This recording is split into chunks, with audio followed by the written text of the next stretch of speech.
পৰে আমি ইয়াৰ স্থানীয় যুবক হিসেবে গম পাওঁ আমাৰ টোপামাৰী আৰক্ষীৰ ভাৰপ্ৰাপ্ত বিষয়া অপূৰ্ব কলিতা ডাঙৰীয়াই বহুত ইয়াত জইন কৰাৰ পিছৰ পৰাই এটা নিচাজাতীয় যি দ্ৰব্য যিসকলে বিক্ৰী কৰে তাৰ পিছে লাগি আছিল লাগি আজি সক্ষম হৈছে মেইন যিজন কালপিট যিজনে আমাৰ এই অঞ্চলত এই ড্ৰাগছ আমাৰ অঞ্চলত বিয়পাই দিছে সেইজন মানুহক আজি গ্ৰেপ্তাৰ কৰিছে আমাৰ কিমান আছিল মুস্তাফা নুৰ আলম বুলি লিখে লাউৰাজান ছয়গাঁও সমষ্টিৰ তেখেতে ইয়াত তাক সকলোৱে জানে সি যে বৃহৎ ড্ৰাগছ মাফিয়া বুলি সকলোৱে জানে আজি তেওঁক ধৰি কেনে আমাৰ অঞ্চলৰ যে ড্ৰাগছ মুক্তৰ এটা যে ছাৰে যে তীব্ৰ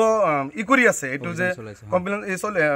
অভিযান চলাই আছে তাৰ এটা প্ৰমাণ আজি ছাৰে নিজে সফল হৈছে এই ক্ষেত্ৰত আপোনালোকৰ চেনেলৰ জৰিয়তে কাষ চিৰা বুলি স্কপ বুলি যিটো কম কৰেক্স বুলি কওঁ 140 পিচ মানে 145টা কি ক'ব